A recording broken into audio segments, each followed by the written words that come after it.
Merci, Honorable Président, pour la parole accordée.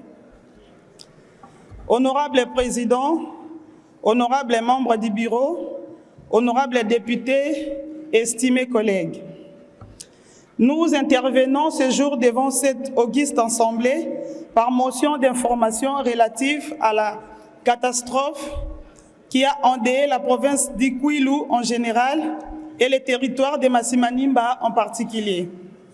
En effet, en date du 2 décembre 2025, le territoire de Massimanimba a été ébranlé par une foudre meurtrière tuant 4 élèves dans l'enceinte de l'école Kano et blessant par la même occasion 7 autres enfants alors qu'ils se trouvaient à l'école.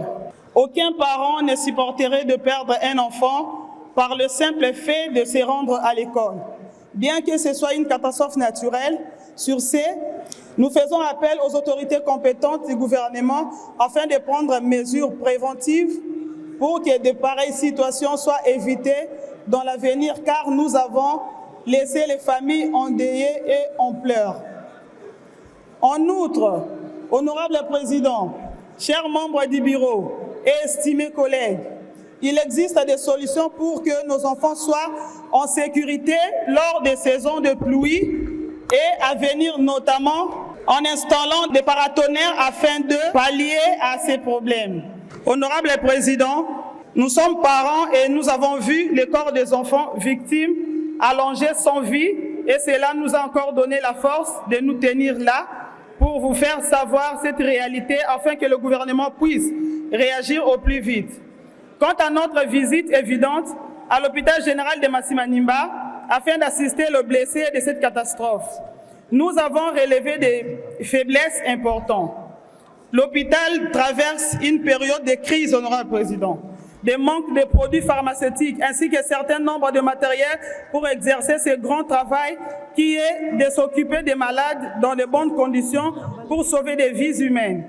Honorable Président, nous demandons à ce que le ministre en charge de la Santé veille à ce que l'hôpital de référence de Massimanimba soit en mesure de recevoir des malades avec dignité et cela passe par la considération de la vie humaine.